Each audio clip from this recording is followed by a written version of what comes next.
আসসালামু আলাইকুম। প্রিয় দর্শক, অন্য মঞ্চের আলাপ চাইতে আপনাদের সকলকে আমন্ত্রণ জানাচ্ছি।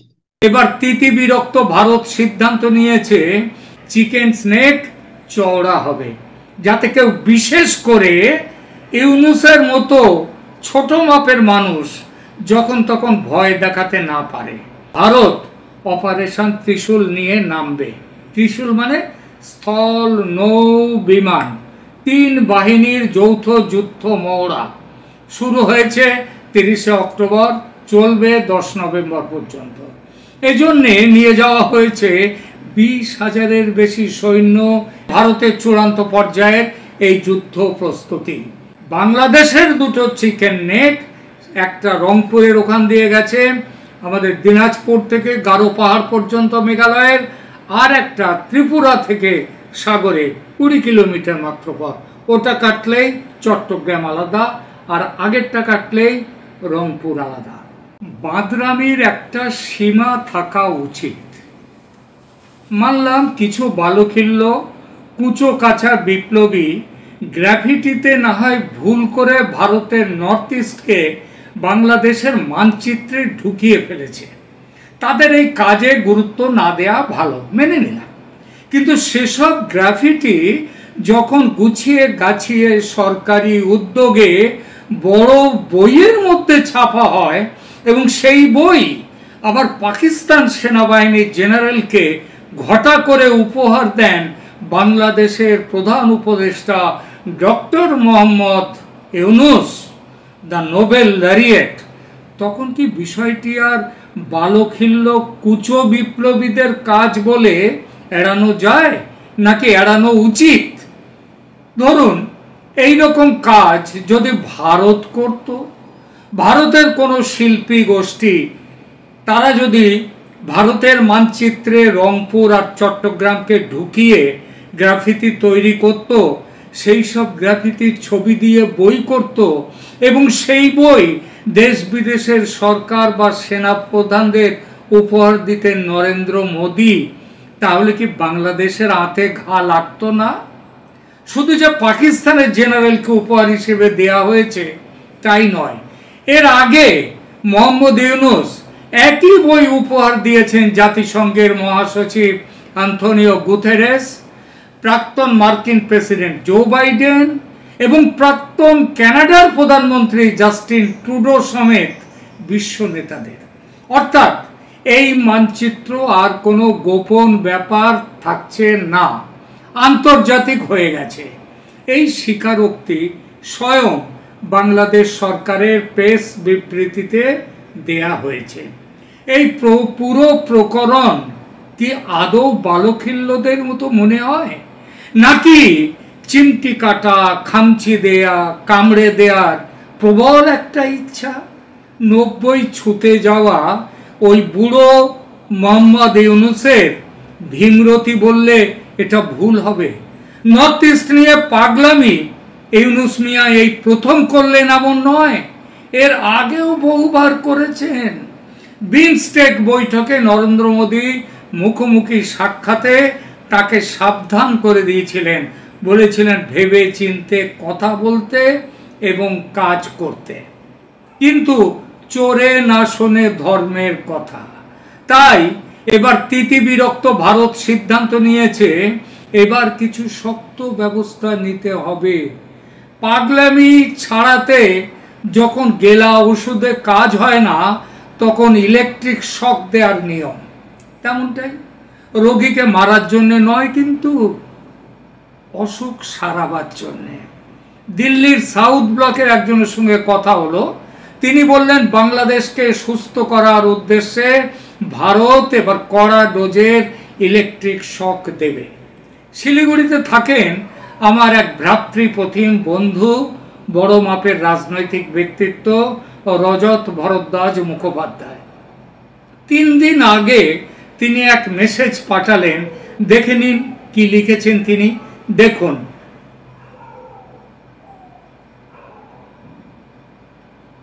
এখানে লেখা আছে, শিলিগুড়ি সহ সমগ্র ডুয়ার্সের আকাশে মধ্যরাতে রাফাল যুদ্ধ বিমানের আনাগোনা। তাহলে কি চিকেন নেক? হ্যাঁ, ঠিকই বলেছেন তিনি। চিকেন স্নেক চওড়া হবে, যাতে কেউ বিশেষ করে ইউনূসের মতো ছোট মাপের মানুষ যখন তখন ভয় দেখাতে না পারে। আর এটা চওড়া করতে গেলে কি করতে হবে? আশেপাশে যার জমি জায়গা আছে সেই জমির কিছুটা নিয়ে নিতে হবে। পাশে কার জমি আছে? নেপাল আমাদের বন্ধু, নেপালের জমি নেওয়া হবে না? তাহলে নেওয়া হবে কার জমি? চিকেন স্নেক চওড়া করতে নেওয়া হবে। এটা কিন্তু ভারতের প্ল্যানে ছিল না, বাধ্য হয়েছে ভারত। ঠিক ছিল পশ্চিম সীমান্তে গুজরাটের কচ্ছের রান অঞ্চলে স্যার ক্রিক নিয়ে পাকিস্তানের যুদ্ধ প্রস্তুতির জবাব দিতে ভারত অপারেশন ত্রিশূল নিয়ে নামবে। ত্রিশূল মানে স্থল, নৌ, বিমান, 3 বাহিনীর যৌথ যুদ্ধ মহড়া শুরু হয়েছে 30শে অক্টোবর, চলবে 10 নভেম্বর পর্যন্ত। এজন্যে নিয়ে যাওয়া হয়েছে 20,000-এর বেশি সৈন্য, T-90 ট্যাঙ্ক, ব্রহ্মোস, আকাশ ক্ষেপণাস্ত্র ব্যবস্থা, রাফাল ও সুখোই 30 MKI যুদ্ধ বিমান এবং কলকাতা শ্রেণীর ডেস্ট্রয়ার ও নীলগিরি শ্রেণীর ফ্রিগেট। মহড়ার কেন্দ্রবিন্দু হল স্যার ক্রিক অঞ্চল। এটা একটা 96 কিলোমিটার দীর্ঘ, জোয়ার ভাটায় প্রভাবিত, মানে ভাটায় জায়গাটা বেশ জেগে ওঠে, জোয়ারে আবার সমুদ্রের তলায় চলে যায়। এই জায়গাটা একটা ভারত পাকিস্তানের মধ্যে একটা সংবেদনশীল, একটা বিতর্কিত এলাকা। এই মহড়ায় মরুভূমি, জলাভূমি ও উপকূলীয় অঞ্চলে উভচর অভিযান, স্থলে, জলে এবং আকাশে সেই অভিযান চলবে। সাইবার যুদ্ধ চলবে, ইলেকট্রনিক যুদ্ধ হবে এবং বহুস্তরীয় যুদ্ধ ক্ষমতার পরীক্ষা চলবে। রক্ষামন্ত্রী রাজনাথ সিং সম্প্রতি পাকিস্তানকে এক কড়া সতর্কবার্তা দিয়ে বলেছেন, স্যার ক্রিক অঞ্চলে পাকিস্তান যদি কোনো দুঃসাহসিক পদক্ষেপ নেয় তাহলে প্রতিক্রিয়া এমন শক্তিশালী হবে যে তা ইতিহাস, ভূগোল সব পাল্টে দেবে। এই মহড়ার সময়ে ভারত রাজস্থান ও গুজরাটের বিশাল আকাশসীমা 28,000 ফুট পর্যন্ত উচ্চতায় বেসামরিক উড্ডয়নের জন্য বন্ধ রেখেছে।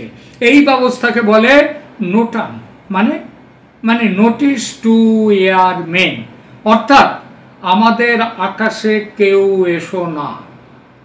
পশ্চিম সীমান্তে এই ব্যবস্থা হয়েছে সেটা তো বুঝলাম, কিন্তু পূর্ব সীমান্তে, বাংলাদেশ সীমান্তে কেন এই নোটাম?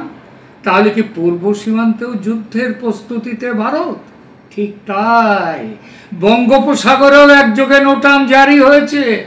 আর এটা বিনা কারণে ও কাকতালীয় কোনো ঘটনা নয়, একেবারে কৌশলগত। এবং সিদ্ধান্তটি নেওয়া হয়েছে ওই পাকিস্তানি জেনারেল সাইর শামসাদ মির্জার বাংলাদেশ সফর ও সফরের সময় তার হাতে Yunus art of Triumf, graffiti of বাংলাদেশের নিউ ডন এই নামের বইটি তুলে দেওয়ার পর। বইটির নামের বাংলা অর্থটা একবার বলে দিই, বিজয়ের শিল্প, বাংলাদেশের নতুন ভোরের গ্রাফিতি। কিসে ভোর ও বিজয় হলো, কোথায় নতুন ভোর হলো, সেসব বাংলাদেশের মানুষ দেখবে, বুঝবে। ওটা তাদের পাঁঠা, তারা ঘাড়ে কাটবে না মাথায় কাটবে সেটা তাদের ব্যাপার। নতুন ভোরে তারা আছে নাকি রাত দুপুরে আছে সেটা তারাই ভালো জানে।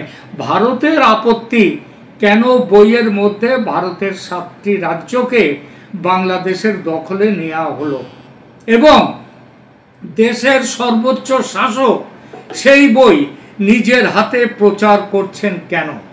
আর সেজন্যই ভারতের চূড়ান্ত পর্যায়ের এই যুদ্ধ প্রস্তুতি।